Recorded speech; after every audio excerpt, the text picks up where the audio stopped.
네, 할렐루야. 지난 시간 우리는 그리스도의 죽으심이 가져온 구원의 결과들을 살펴봤습니다. 참 놀라운 결과들을 많이 가져왔죠. 그래서 회복되고 그 아담이 처음 창조됐을 때 그 이상으로 회복된다는 것을 배웠습니다. 이제 우리는 이것을 조금 더 신학적으로 그리고 세분화해서 더 깊이 있게 살펴보도록 하겠습니다. 오늘의 주제는 사람의 영, 혼, 몸 안에서 행하시는 그리스도 구속의 역사입니다. 그런데 우리는 이런 주제와 관련된 성경의 기초 진리를 잘 알지 못합니다. 영적인 용어를 정확하게 이해하지 못한 채 혼용할 때가 많습니다. 여기서 우리는 영적인 삶과 관련해서 구원자 혹은 구주이신 예수님, 같은 말이에요. 구원자, 구주 혹은 구세주, 동일한 말입니다. 또 그 다음 주님 혹은 주이신 예수님, 주님, 주, 동일한 말이죠. 그리고 왕이신 예수님이라는 용어의 차이점을 강조하고 싶습니다.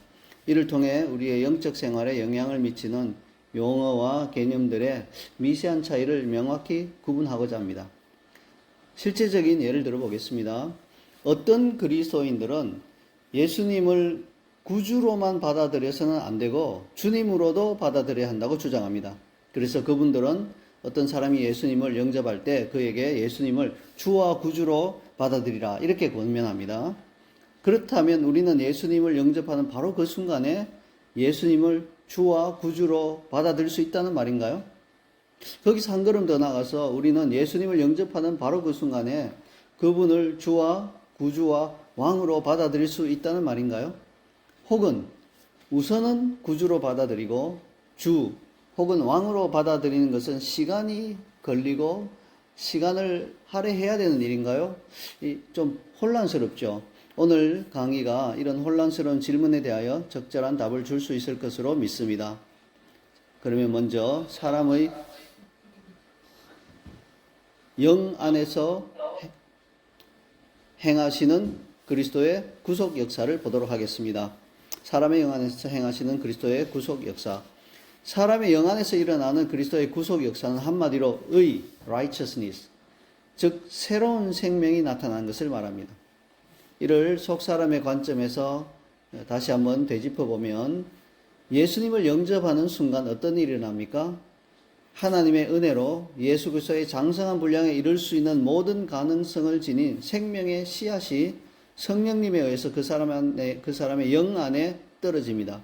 이것이 사람이 의롭다함을 입는 것입니다. 바로 이때 사람은 의롭다함, 그런 하나님으로부터 의롭다함을 입는 것이요. 새로운 생명으로 말미암아 의롭다함을 입는 그런 사람은 정죄함에서 해방됩니다. 자, 이걸 비유하자면 아주 유명한 비유가 있죠. 사형수가 사면장을 받아든 것과 같습니다. 우리나라는 사형제도가 있나요, 없나요? 있죠. 없다고 하면 안 돼요. 있어요. 분명히 있어요. 있는데 실제적으로 집행은 안 하기 때문에, 오랫동안 집행 안 했기 때문에 그냥 사형 폐지국으로 분류되고 있습니다. 그래서 우리나라 사형수들은 좀 공포감을 덜 느껴요. 아마도 거의 사형은 안 시킬 것이다 라는 생각이 있기 때문에. 그러나 미국의 일부 주와 텍사스 같은 주죠. 일본은 여전히 사형을 집행하기 때문에 그곳에 있는 사형수는 언제 형이 집행될지 몰라서 불안과 공포에 떨면서 생활한다고 합니다.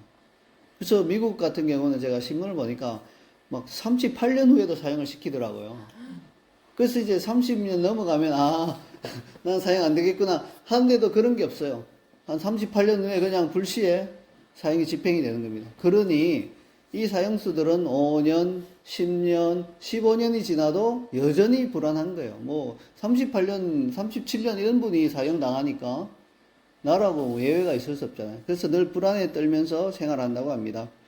이런 사형수가 사면장을 받아들면 그 감격이 이루 말할 수 없을 것입니다.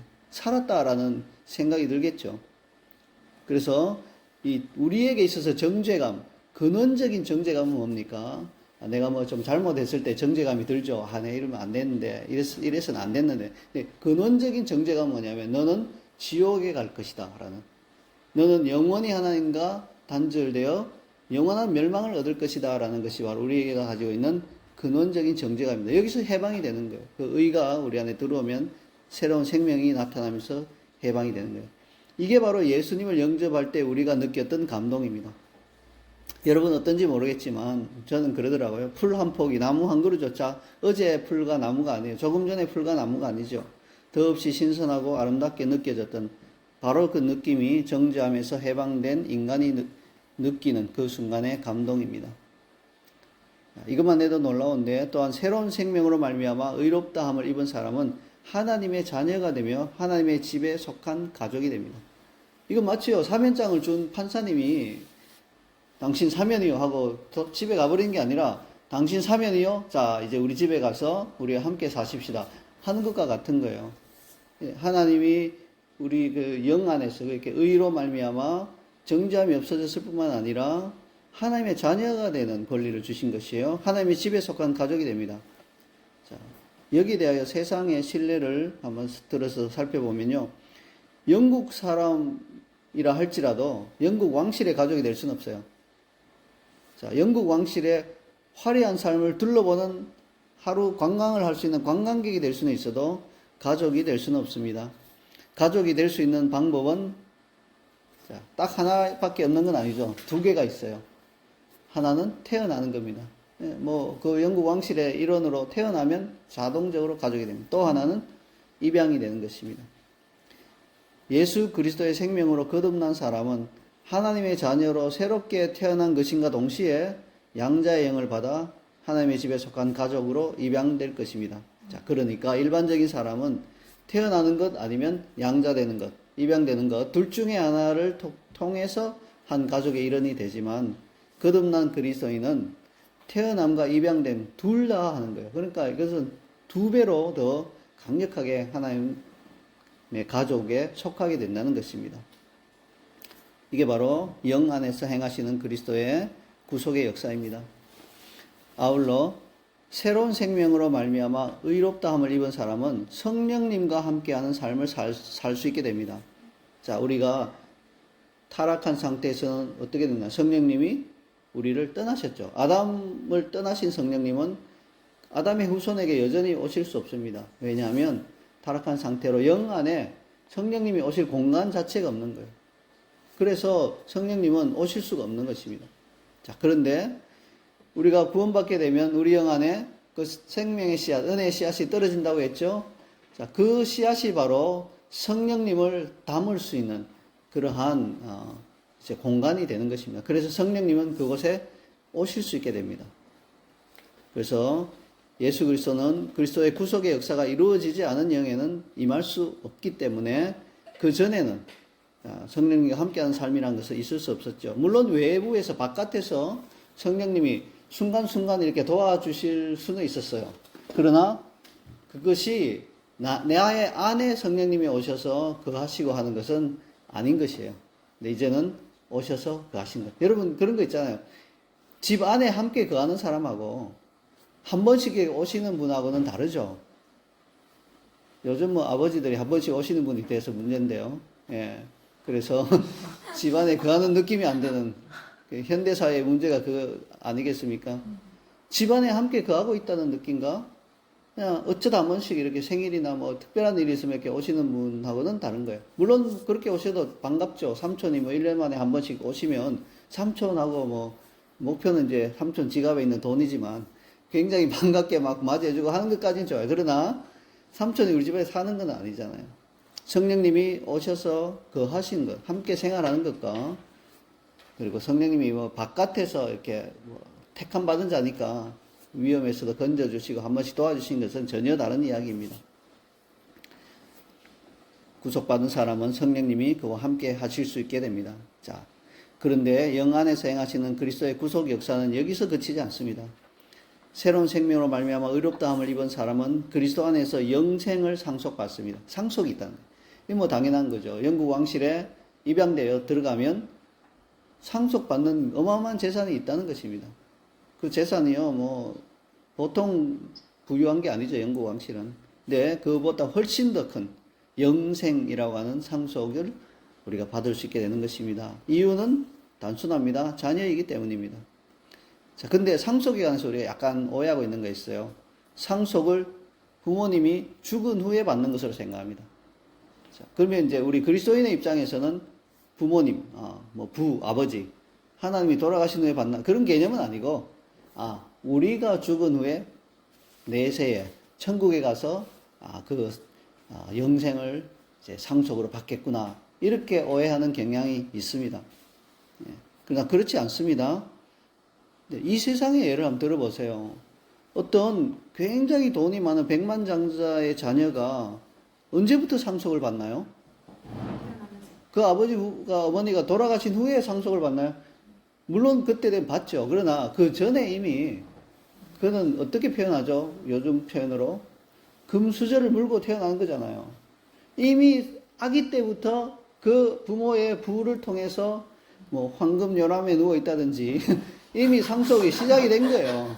예, 뭐 아기가 그걸 느낄지는 몰라도 이미 상속이 일정 부분 시작이 되어서 그가 뭐 학교 갈 때도 뭐 등록금 다 대주고 뭐 차도 좋은 차 뽑아 이런 이미 상속이 시작이 된 거예요. 세상의 그 법도 자녀에게 살아있을 때라도 되게 많이 주면 상속세 물려버려요. 한국 같은 경우는 이미 상속이다 이렇게 생각하고 상속세를 이미 물려버려요. 그러니까 상속은 이미 시작된 거예요. 마찬가지로 영생도 죽어서 내세에서 온전히 받는 게 아니라 이미 이 땅에서 상속받아서 맛보기로 누리다가 이제 천국에 가게 되면 완전한 영생이 우리에게 상속으로 주어진다는 것입니다. 자, 마지막으로 새로운 생명으로 말미암아 의롭다함을 입은 사람은 삶에 있어서 올바른 행실에 대한 기준을 새롭게 얻게 됩니다. 그래서 그 전까지는 내가 이게 옳다라고 믿고 따라갔던 그 길을 바꾸게 되는 거예요. 이거 내가 옳다고 그렇게 철석같이 믿었는데 아니었구나 하면서 행실 자체가 바뀌게 되는 거예요. 물론 그 자리에서 막 힘과 능력까지 다 받는 건 아니에요. 영 안에서 그리스도의 구속의 역사가 있을 때 막 내가 이거 잘못된 생각과 길을 가고 있었구나 하고 바꿀 수 있는 능력까지 받아서 그날부로 막 바꿔서 걸어가고 그러는 건 아닌데 기준이 바뀌게 된다는 거예요. 기준이. 내가 잘못된 길을 걸어가고 있었구나라는 것을 깊이, 마음속 깊이 느끼게 되고, 바꿔야 되겠다라는 생각이 들어오기 시작한다는 것입니다. 제가 어제 어떤 분과 저녁 식사를 하면서 이렇게 여러 가지 많은 이야기를 들었는데요. 그분이야말로 정말 좀 이렇게 길을 좀 바꿔야 되겠더라고요. 예. 근데 이게 이제 어떻게 가냐. 그 영 안에서 그리스도의 구속의 역사가 정말로 활발하게 일어날 때, 누가 뭐래도 그 기준은 바뀔 겁니다. 어제 그분은 그렇게 저한테 말씀하시더라고요. 아마 제가 가지고 있는 이 생각은 죽을 때까지 안 바뀔 것 같습니다. 제가 그 말 들으면서 그리스도의 은혜가 당신의 영 안에 좀 확실하게 오는 순간 그는 당신이 말할 필요 없이 그냥 바뀔 겁니다. 그게 일어나도록 내가 기도합니다라고 속으로 나는 이렇게 그렇게 받았죠. 거기에 대해 놓고 이분 죽을까지 안 바뀐 이렇게 하면 안 돼. 이건 믿음이 없는 거예요. 아무리 인간은 그렇게 말해도 떨어져서 은혜가 역사하면 바뀌게 돼 있어요. 안 바뀔 수가 없어요. 그래서 얼마나 놀라운 은혜입니까? 자, 이래서 이런 다양한 그 구속의 역사가 일어나는 거예요. 하나가 아니에요. 그냥 구원받았습니다. 할렐루야. 이게 아니라 영 안에 그리스도의 그 구원의 은혜가 들어와서 역사하기 시작하면요. 정죄감이 사라지고 자녀가 되고 상속을 받고 성령님과 함께 생활하게 되고 그 다음에 또 올바른 행실을 어떻게 해야 되는지를 기준을 발견하게 되고 이런 역사들이 동시다발적으로 일어나는 이것만 해도 굉장히 놀라운 구속의 역사인데 거기서 그치지 않는다는 거예요. 자, 지금까지 말한 것을 모두 종합해 보면 다음과 같은 한 문장으로 결론 지을 수 있습니다. 이는 예수님께서 나의 구원자 혹은 구주로서 행하시는 일이에요. 이 모든 일은 주님이 구원자 혹은 구주로서 나에게 행해 주시는 일입니다. 이런 일들로 인해서 우리는 구원자이신 예수님, 구주이신 예수님께 영원히 감사해야 할 것입니다. 모든 진정한 그리스도인은 예수님을 구원자 혹은 구주로 받아들인 사람들입니다. 말할 것 없죠. 구주로 안 받아들였으면, 예수님을 구원자로 안 받아들였으면 그리스도인이 아니에요, 사실은. 그리스도인이라면 예수님을 구원자 혹은 구주로 받아들인 사람들입니다. 이 단계는 오직 우리의 믿음만 필요하고요. 나머지는 그리스도께서 행하십니다. 주님을 믿음으로 딱 받아들이기만 하면 그 다음 제가 하나님 자녀가 되려면 어떻게 해야 됩니까? 할 필요 없다는 거예요. 이미 하나님 자녀가 되도록 그리스도께서 다 행하시는 거예요. 어떻게 하면 영생을 상속받을 수 있어요? 이미 다 해놓으셨어요. 우리가 할 건 없어요. 예. 근데 그리스도인들은 이 단계에서 거쳐서는 안 돼요. 많은 그리스도인들이 이것만 해도 황홀해서 너무 감사해서 이 단계에서 딱 그치고 더 이상 진행이 안 되는데, 그래서는 안 되는 겁니다. 그들은 그 다음 단계로 나아갈 필요가 있습니다. 그 다음 단계는 사람의 혼 안에서 행하시는 그리스도의 구속 역사를 통해 우리에게 주어집니다. 이 단계부터는 하나님과 우리의 협력이 필요한 단계입니다. 안타깝게도 그리스도인들 중에서 일부만 이 단계로 나아갑니다. 그러면 사람의 혼 안에서 행하시는 그리스도의 구속 역사를 살펴보겠습니다. 자, 이 구속의 역사는, 이 역사가 행하는 일들을 먼저 한번 요약을 해드릴게요. 하나님의 말씀으로 우리 생각을 밝게 해주고, 감정을 씻어내고, 거룩하게 만들며, 성령님이 우리의 정욕을 다스리시는 것을 말합니다. 자, 그렇게 되면 우리는 새로운 목표를 찾게 됩니다. 각 개인을 향한 하나님의 부르심을 찾아 하나님 나라의 목적들로 이끄심을 받게 됩니다. 하나씩 살펴보죠. 하나님의 말씀으로 우리의 생각을 밝게 해준다는 것은 단순히 우리가 아침마다 이렇게 큐티를 하다가 아하 하면서 어떤 깨달음이 오는 그런 정도를 의미하는 것이 아닙니다. 주님의 빛의 불꽃이 구원받은 우리 영에서 우리 생각으로 들어가서 우리의 생각의 눈 자체가 밝아지는 것을 의미합니다. 그래서 하나님의 길을 분별할 수 있게 되고, 말씀을 깨달을 뿐만 아니라 자신의 삶 가운데 다양한 상황에서 하나님의 진리의 말씀에 입각하여 결정하고 행동할 수 있게 되는 것을 말합니다. 그래서 구원받지 못한 사람들을 보면요, 또한 구원받았더라도 혼 안에서 행하시는 그리스도의 이 생각을 밝게 해주시는 이 구속의 역사가 잘 일어나지 않는 사람들은 어떤 상황에서 다 골똘히 생각하고 다 결정해서 하면 하나님의 뜻과는 반대되는 경우가 굉장히 많습니다. 더 골똘히 생각할수록 더 반대돼요. 왜 그렇습니까? 인간의 생각으로, 타락한 혼으로 골똘히 생각하면 할수록 더 반대되는 쪽으로 확 끌리는 거예요. 차라리 그냥 둘 중에 하나 이렇게 해놓고 에이 나는 모르니까 그냥 둘 중에 하나 OX 중에 딱 뽑으면 차라리 훨씬 50% 확률 있잖아요. 골똘히 생각할수록 확률은 현저히 떨어져요. 20%, 10%, 5%, 1%까지 떨어질 것 같아요. 정말 그 하나님의 뜻대로 행하기가 어렵습니다. 그래서 자, 그리스도의 구속의 역사가 혼 안에서 이렇게 일어나고 있지 않은 사람은 골똘히 생각하지 마세요. 생각할수록 안 됩니다. 그래서 그냥 그럴 때는 도움을 받아야 돼요. 그냥 주변에 있는 좋은 그리스도인들이나 멘토나 영적인 아버지나 이런 분께 도움받아 하는 게 훨씬 확률이 높아요. 그걸 또 그것조차 또 잘 안 하려고 하죠. 그게 문제인 것입니다. 자, 그 다음 우리의 감정을 씻어낸다는 것은 그동안 죄 가운데 살면서 자신의 잘못 혹은 타인의 잘못으로 인해 상처 입은 감정이 치유받는 것을 의미합니다. 자신의 잘못으로 이렇게 감정이 상하면 상처받고 이런 것은 자업자득이다 이렇게 말할 수 있죠. 근데 타인의 잘못으로 내 감정이 상해버린 건 어떻게 보면 억울하죠. 그죠? 다른 사람이 나에게 잘못해서 내 감정이 상하는 거니까. 근데도 이 죄악 세상 가운데는 그런 일이 더 많아요. 그리고 이게 100% 억울하다고 할 수 없는 게, 내가 방어가 잘 돼 있고 내가 그리스도의 형상으로 이렇게 잘 이루어져 있었으면 그걸 다 쳐낼 수 있었는데 못 쳐내고 다 찔린 거잖아요. 그러니까 칼에 이렇게 찔린 사람은 억울하죠. 남이 나를 칼로 찔렀으니까. 근데 이제 칼에 찔릴 만한 상황과 환경과 이런 걸 있었고, 호신술을 잘 배웠다면 또 안 찔릴 수도 있었는데, 이런 게 복합적으로 작용해서 내가 찔린 거예요. 그래서 어쩔 수 없는 거예요. 찔린 건 이미 찔린 거예요. 나 스스로 또 찌른 것도 있고요. 자, 이런 감정들이 치유받는 것을 의미합니다. 이게 굉장히 중요합니다. 그리스도인이 되어서도 상처 입은 감정들이 치유가 안 되고, 이렇게 할 때 어려움이 있어요. 아까 말씀드린 상처니 초목이 새롭게 보이고 하는 것은 영 안에서 행하시는 그 정죄감이 해방되는 것에서 오는 것이다 보니까 이거는 오래 안 가요. 마치 그 순간은 내가 이제 평생 이 감정으로 살리라. 아니에요. 그 혼 안에 있는 그 감정들은 혼 안에서 역사하는 그리스도의 구속의 역사로 씻겨 나가야 될 아직까지 많은 것들이 있는데, 우리는 착각하죠. 이 순간에 그 정죄감, 그 해방감이 막 오면 너무 기쁜 것 때문에 착각하는 거예요. 이게 다 해결된 줄 알고. 아닙니다. 그리스도의 혼안에서 역사하신 구속의 역사로 씻김 받아야 돼요. 제가 과거 선교단체에서 사역할 때 태평양에 키리바시라고 하는 작은 섬나라를 방문한 적이 있습니다. 여러분 뭐 이름 잘 들어본 적이 없는 나라일 거예요. 그곳에서 저는요, 모든 것이 열악한 가운데 길을 가다가 굉장히 놀랐어요. 최신식 스테디움이 딱 버티고 있는 거예요. 어떤 동네 갔더니 너무 멋지게 잘 지어져 있어요. 멀리서 보니까 저게 어떻게 저런 게 이 섬나라에 있습니까? 재료나 뭐 이런 것들 여기서 수입해서 다 지어야 되는데 이 나라 재정으로는 도저히 불가능 같은데 이게 어떻게 가능합니까? 했더니 이제 같이 간 미국 선교사님이 설명해 주더라고요. 대만 정부가 지어줬습니다.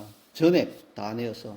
대만이 왜 그런 일을 합니까? 물어봤더니 이 키리바시도 나라는 작아도 유엔에서 한 표 던질 수 있으니까 대만이 이 중국 편 안 들고 자기 편 들어달라고 큰 나라에게는 뭐 코끼리한테 비스킷 하나 줘봤자 코끼리가 안 좋아할 거 아니야. 근데 개미한테 비스킷 하나 던지면 개미는 막 할렐루야고 막 10년 먹을 양식이 쌓였다 이렇게 좋아할 테니까 그런 원리로 대만이 작은 섬나라들을 많이 공략한 거예요. 중국이 오기 전에. 중국이 과거에는 이제 아직 뭐 개방도 안 되고 이런 시절에 외교도 없을 때 대만이 미리 선수를 친 거예요. 작은 섬나라에 가서 우리 최신식 스타디움 지어줄게 하니까 뭐 지어준다니까 좋아하죠. 지어주십시오 이렇게 해서 지어놓은 거예요. 근데 그 안에 들어가 보고 저는 또 한 번 엄청나게 깜짝 놀랐어요. 2년 전에 완공된 스테디움이라고 하는데요. 운동장 전체가 쓰레기로 덮여 있어요. 도저히 사용하지 못하고 축구 골대도 하나 있던데 반틈 작살이 나서 무너져 있고 관중석 의자들 다 뜯겨 나가 있고 거기서 뭐 할 수 있는 게 아무것도 없더라고요. 노숙자가 거기서 자는 거 외에는 아무것도 못 하겠어요. 제가 어떻게 이렇게 됐냐고 이렇게 한탄을 하니까 함께 간 현지 선교사님이 미국 선교사님이 혀를 차면서 이렇게 설명해 줬습니다. 이 나라는 관리라는 개념 자체가 없습니다. 그래서 아무리 좋은 시설도 한 2년 지나면 바로 이렇게 되어버립니다. 이렇게 설명해 주셨어요. 어쩌면 예수님을 믿지 않고 살아온 사람들의 감정이 바로 이런 상태가 아닐까 싶습니다. 처음에 아기 때는 순수하게 다 출발해요. 아기인데도 막 악랄하고 이러진 않잖아요. 아기 때는 다 순수하게 온전한 상태로 물론 훼손되어 있지만 그러니까 순수한 상태로 출발하지만 살다 보면 다양한 상처와 고통들이 적절하게 관리되지 않는 거예요. 뭐 우리는 별것 아니다 싶은데도 이게 개인의 받아들이는 거에 따라서 이게 상처로 쌓이는 게 문제인 거예요. 이게 어떤 예민한 아이들은 다른 아이들은 아무렇지도 않게 생각하는데 자기는 그게 굉장한 상처가 되는 거예요. 예를 들어서 뭐 아빠가 목욕탕에 가서 아빠하고 아들이 목욕탕 갈 수 있잖아요. 아빠가 뜨거운 탕에서 야 이거 시원하다 들어와. 그 막 주자 김이 난 것 같고 이거 뜨거운 것 같은데 아이 괜찮아 이거 얼마나 시원한데 들어와요. 풍덩 뛰어들어가는데 막 뜨겁잖아요. 애한테는 얼마나 뜨겁게 느껴져요. 그러니까 막 튀어나가면서 아빠한테 대한 불신감이 뭐 생길 수도 있죠. 보통의 애들은 다 그런 게 별 아무 문제 아닌데 민감하거나 예민하거나 또 그동안 아빠와 어떤 문제가 있었던 아이들은 이런 거 작은 것 하나가 아빠와의 관계에 때 문제가 생기면서 그게 오래 갈 수 있다는 거예요. 이게 뭐 별것 아닌 거예요. 내가 좋아하는 거 음식 막 먹으려고 막 집으려고 하는데 오빠가 너 이거 빨리 안 먹네? 안 좋아하나 봐? 이거 딱 봐도 이렇게 가져가서 먹어버리면 그게 막 굉장히 오래 갈 수 있어요. 이런 감정에 묵은 찌꺼기, 상처들 이런 것들로 인해서 관리가 안 되는 거예요. 관리가. 그때그때 해소하고 주님 앞에 가져가서 풀고 이렇게 해야 관리라는 개념. 관리가 되는데 관리를 전혀 안 하면서 이 감정을 끌어왔기 때문에 그 키리바스에 있는 스테디움처럼 황폐하고 엉망이 되어버리는 상태가 많습니다. 굉장히 많은 분들이 이런 상태로 살아가요. 근데 놀란 게 그 사람들은 그걸 아무렇지도 않게 살더라고요. 뭐 왜냐면 관리라는 개념 자체가 없으니까 거기 와서 그냥 누워 자고 뭐 술판 버리고 이렇게 하면서 그냥 그 스테디움을 그렇게 썩히면서 살더라고요. 우리가 어쩌면 우리 귀하고 소중한 감정이 완전히 그렇게 망가지고 상처 입은데도 그냥 그렇게 관리 없이 살아가는 우리가 아닌가 싶습니다. 자, 그러나 사람의 혼안에서 행하시는 그리스도의 구속의 역사로 인해 이처럼 피폐한 감정도 씻김을 받을 수 있습니다. 그리고 성령님의 씻김을 받은 감정은 가장 먼저 뭘 추구하게 되냐면요. 거룩함을 추구하게 돼요.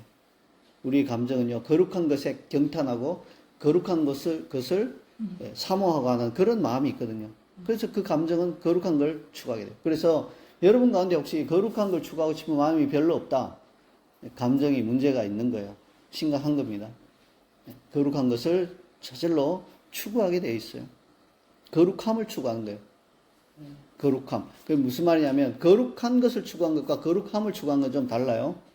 거룩한 것을 추구하는 것은 어디 거룩한 성당이나 교회에 가서 탁 앉아있기를 좋아하고 이런 게 거룩한 것을 추구하는 거라면, 거룩함을 추구한 것은 나 자신이 거룩해지기를 원하는 것, 그걸 추구한 거예요. 이 두 가지를 혼돈하면 안 돼요.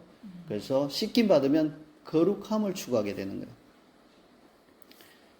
그리고 나서는 성령님이 우리의 정욕을 다스리실 수 있게 됩니다. 우리 감정이 뒤틀려 있고요. 거룩함을 추구하지 않으면 우리 정욕은 다스릴 수가 없어요. 우리 자신도 다스릴 수 없고 성령님도 도와주실 수 없는데, 우리 감정이 씻김을 받고 거룩함을 추구하게 되면 성령님이 우리의 정욕을 이제는 다스리실 수 있게 된 거예요. 이것이 바로 혼 안에서 행하시는 그리스도의 구속의 역사입니다. 이렇게 우리의 감정이 씻어지고 거룩함을 추구하게 되면 우리는 필연적으로 새로운 목표를 찾게 돼요. 인생의 새로운 목표. 왜 그렇습니까? 이전의 삶의 인생의 목표는 상처 입은 감정을 달래고자 세속적이고 정욕적인 목표를 끊임없이 추구하는 것이었어요.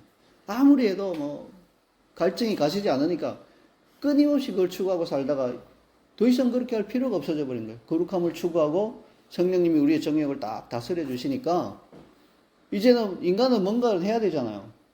멍한 인걸 좋아하는 인간이 있나요? 그건 문제가 있는 인간입니다. 인간은요, 뭔가를 추구하도록 만들어져 있어요. 그러니까 이제는 나의 혼의 어떤 감정이 피폐한 거를 어떻게든지 만회하려고 막 추구하던 온갖 것들이 정리가 되니까 새로운 목표를 찾게 되는 거예요. 자, 그 새로운 목표는 뭡니까? 하나님 나라의 목표죠. 나를 향한 하나님의 그 계획들을 찾게 되는 것입니다. 그렇게 되면 고린도후서 5장 17절 말씀대로 그런즉 누구든지 그리스도 안에 있으면 새로운 피조물이라 이전 것은 지나갔으니 보라 새 것이 되었도다. 이 말씀이 응하기 시작하는 거예요. 온전히 응했다는 건 아니지만 굉장히 많은 각도로 응하기 시작하는 거예요. 그래서 우리가 영 안에서 행하시는 그리스도 구속의 역사만 받으면 고린도후서 5장 17절 말씀이 온전히 행한 것은 전혀 아니에요. 그냥 서장이 그냥 열린 것 뿐이에요. 근데 이게 마치 다 된 것처럼 막 하면 안 돼요. 착각하기 쉬워요. 우리가 예수님 믿고 구원받은 그 순간에는 고린도후서 5장 17절이 온전히 임한 것처럼 이루어진 것처럼 느끼겠죠? 느낄 거예요, 당연히. 근데 그게 서막이 열린 거예요. 계속해서 혼의 영역에서, 혼 안에서 행하신 그리스도의 구속의 역사로 씻김받고 새로운 목표를 찾고 새로운 피조물로 계속 나아가야 되는 그 과정이 남아있다는 것입니다. 근데 그게 진행이 되면 고린도후서 5장 17절 말씀이 점점점 내 안에서 이루어지고 성취되게 되는 것입니다. 인간은 하나님의 거룩한 목적을 위해 지원받은 존재이기 때문에 필연적으로 자신을 향한 하나님의 부르심을 찾아 하나님 나라의 목적들로 이끄심을 받게 됩니다. 자, 이상의 내용을 지금 우리가 공동체적으로 살아가고 있는 구원의 절기의 원리를 사용하여 설명하자면 이렇습니다. 그리스도께서 사람의 혼 안에서 행하시는 구속 역사는 사람의 영 안에서 역사하는 구원의 은혜가 확장되어 그 사람의 혼의 특정한 영역에 그리스도의 생명의 씨앗이 떨어지는 것을 의미합니다. 그러면 그 사람은 혼의 그 영역에서 그리스도의 구속의 역사를 경험할 수 있는 것입니다. 이 모두를 종합하면 다음과 같은 한 문장으로 결론 지을 수 있습니다. 이는 예수님께서 주님 혹은 주로서 내게 행하시는 일입니다. 여러분 이런 표현 많이 들어보셨죠? 주와 구주 이런 표현 많이 들어보셨죠? 그런 기도나 설교에서 이런 표현을 굉장히 다양하게 자유롭게 사용하고 있습니다. 근데 그 용어들이 실제로 가진 의미와 두 단어 사이의 중요한 차이는 별로 이해하지 못하고 사용하는 경우가 많습니다. 그래서 여러분 제가 지금 말씀드린 것들의 차이점을 정확하게 알고 있는지 한번 스스로를 체크해 보세요. 구주 예수, 주 예수, 주와 구주이신 예수. 이게 이제 잘못하면 막 그냥 혼동해서 그냥 써요. 주 예수님, 구주 예수님, 주와 구주가 되신 예수님. 그냥 기분에 따라서 그냥 혼동해서 막 쓰는 경우가 많다는 겁니다. 예수님의 구원의 은혜를 받은 우리에게는 구원자 혹은 구주 예수님이란 말이 가장 익숙하죠. 하지만 예수님이 우리의 주님 되심을 이야기할 때는 그 핵심을 놓치기가 쉽습니다. 구주 예수님이나 주 예수님이나 그 말이라고 생각하면 무심코 그냥 섞어서 사용할 때가 아주 많은 그런 상황입니다. 그러나 그리스도가 주님, 주라고 하는 의미는 내가 그분의 소유이고 그분이 베푸신 구원의 은혜가 내 안에서 자라나고 있고 나의 혼을 다스리며 나의 타락한 옛 본성의 흔적인 행위들을 다루고 있다는 걸 말해요. 자, 그러니까 주님이 내 혼 안에서 역사하시는 구속의 역사가 내가 전혀 맛보지 못하고 있는 상황에서 주 예수님, 나의 주님, 예수님 이렇게 말하는 것은 좀 이상한 거예요. 엄밀히 따지면 구주 예수님 이렇게 말은 할 수 있죠. 왜? 난 구원받은 하나님의 자녀니까요. 그러나 그리스도의 그 구속의 역사가 내 혼 안에서 전혀 역사하지 않는데도 주 예수님, 주님 예수님 이렇게 말하는 것은 어폐가 있다는 것입니다.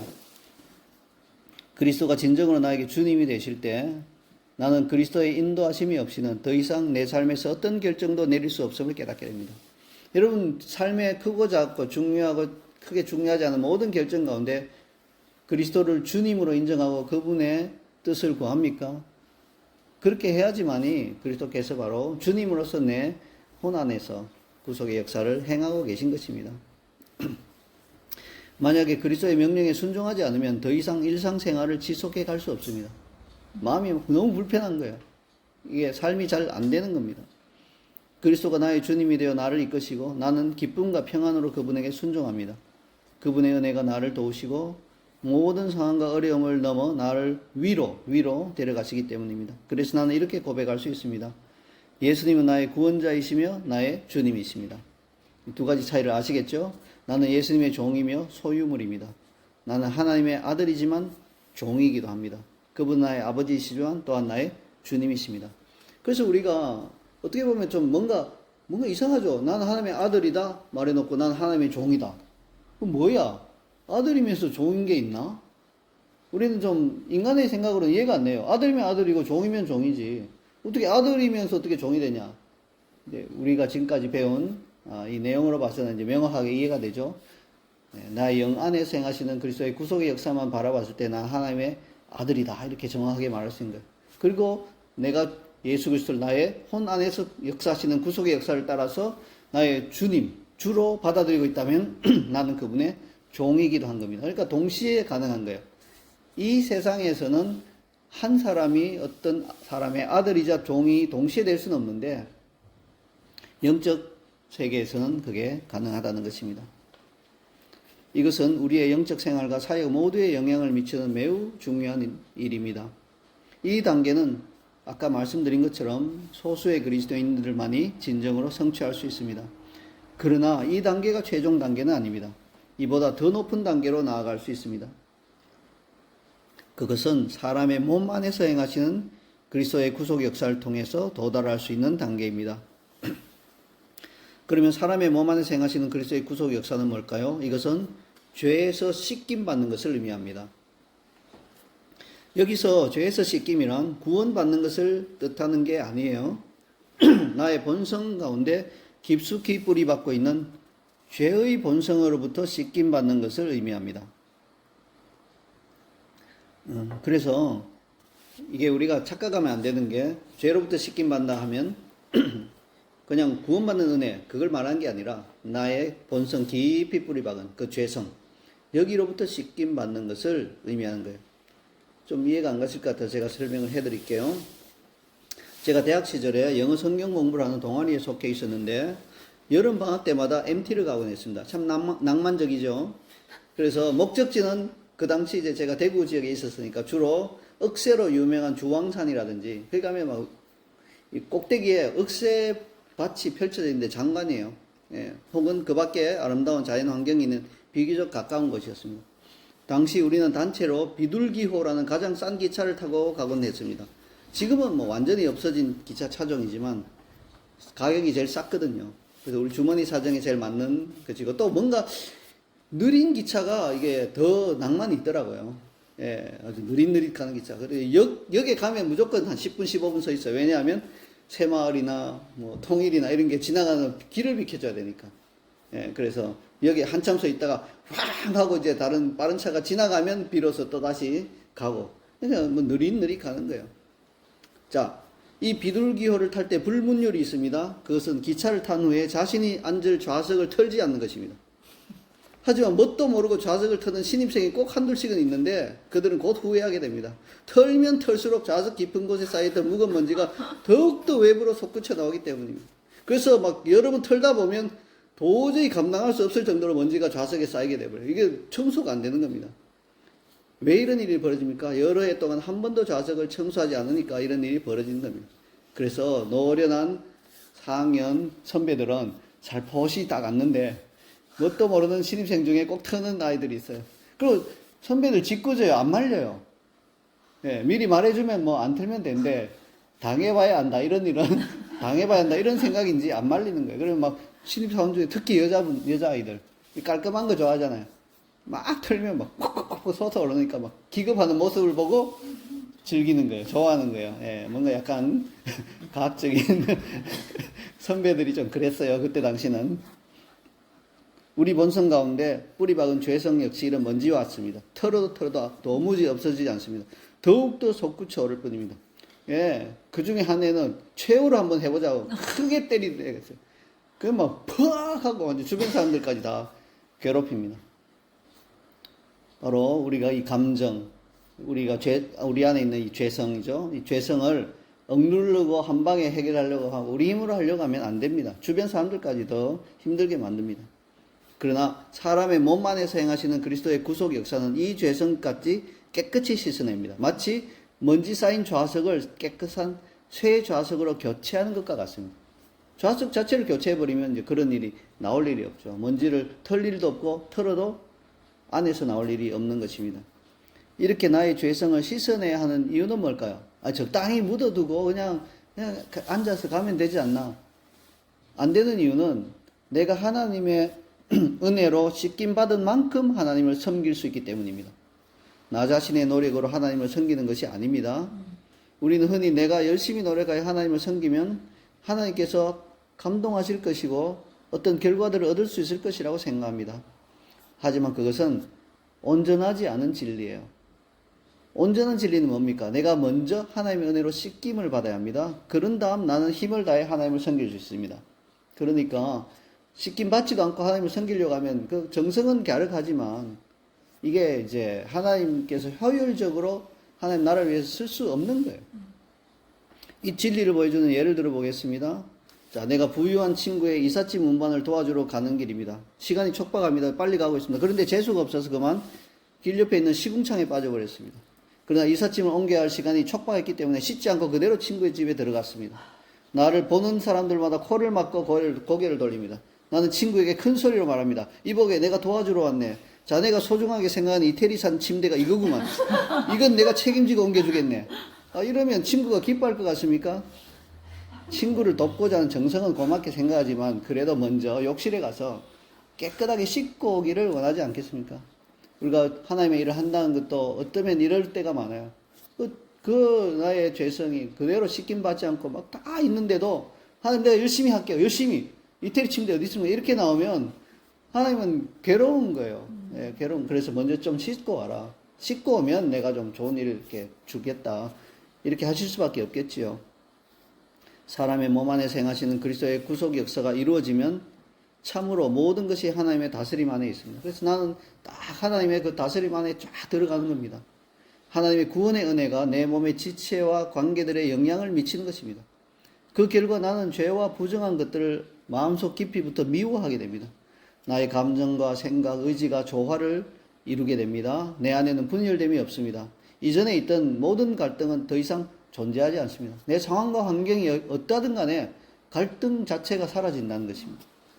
구원 주신 은혜가 나의 혼과 몸 가운데 일하기 시작하면 내 안에 있는 깨끗함이 나의 외적인 행동을 다스리기 시작합니다. 그 깨끗함이 흘러나와서 나의 외적인 행동도 그 깨끗함을 따라서 움직이기 시작한다는 거죠. 따라서 나는 겸손함과 순종함으로 하나님을 섬기고 하나님께 영광 돌릴 수 있게 되며 나의 제사는 하나님이 받으시기에 합당한 것이 될 것입니다.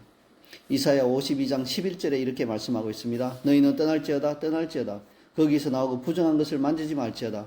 그 가운데서 나올지어다. 여호와의 기구를 매는 자들이여 스스로 정결하게 할지어다. 우리가 여호와의 기구를 매는 자들입니다. 구약의 비유를 하자면 그리스도의 영광을 우리가 메고 가는 자들 아닙니까? 근데 우리의 몸 지체들이 씻김 안 받고 더러운 경우에는 기구를 제대로 맬 수 없습니다. 그게 바로 이사야의 말씀이죠. 로마서 12장 1절도 다음과 같이 기록하고 있습니다. 그러므로 형제들아 내가 하나님의 모든 자비하심으로 너희를 구원하노니 너희 몸을 하나님이 기뻐하시는 거룩한 산제물로 드리라. 이는 너희가 드릴 영적 예배니라. 로마서 이 말씀은 뭘 말하고 있나요? 우리가 몸을 하나님께 드릴 때 하나님이 기뻐하시는 거룩한 산제물이 될 수 있고 그게 예배라는 거예요. 그래서 우리는 요한복음 4장 24절에 의거해서 하나님은 영이시니 예배한 자가 영과 진리로 예배할지니라. 이 말씀을 붙들고 예배, 실제로 하나님께 예배 드릴 때도 영과 진리로 예배 드리려고 노력하잖아요. 잘 안 될 때도 있지만 예배는 영과 진리로 드려야 한다는 걸 철저히 알고 영과 진리로 드리려고 많이 노력하잖아요. 안 될 때도 물론 있지만 그게 원리잖아요. 원칙이잖아요. 자, 그러면 하나님이 기뻐하시는 거룩한 산제물로 영적 예배로 드려지는 우리 몸은 어떤 몸이어야 합니까? 씻김 받지 않은 더러운 몸이 아니라 그리스도께서 우리 몸 가운데서 행하시는 구속의 역사로 말미암아 씻김 받은 그런 몸으로 드리는 영적 예배, 산제물로 드릴 때 하나님께서 그걸 기뻐 받으신다는 겁니다. 자, 따라서 우리는 영과 진리로 하나님을 예배하지만 우리 몸을 산제물로 드리는 예배 또한 드려야 합니다.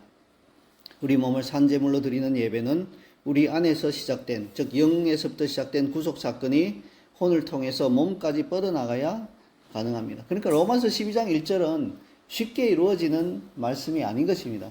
우리 몸까지 그리스도의 구속의 역사가 확장되어야 진정한 의미에서 이것을 이룰 수 있습니다. 바로 여기서 예수님은 나의 왕, 영광의 왕이 되십니다. 예수님은 바로 나의 왕이 되시고요. 나는 그분의 종이 되는 것입니다. 따라서 나는 그분을 예배하고 그분 앞에 엎드립니다. 그래서 사막의 아버지들은 이러한 원리를 잘 알았기 때문에 몸으로 예배드린 것을 굉장히 선호하고 좋아했습니다. 그래서 그들은요, 매번 여러 번 시간만 나면 반복해서 엎드려 절했습니다. 자신들이 죽어 마땅한 죄인인 것을 인정하고요. 그리고 또 일어날 때는 그리스도의 그 부활하신 그리스도와 연합했음을 떠올리면서 승리의 참 모습으로 다시 일어났습니다. 이렇게 그분들은 실제로 몸으로 예배하는 것을 좋아했습니다. 몸까지 다 씻김을 받은 그러한 감격을 몸으로 다 표현하면서 예배하기를 좋아했다는 것이죠. 그래서 그들은 이런 경배의 동작을 통해서도 자신의 몸을 제물로 올려드린 것입니다.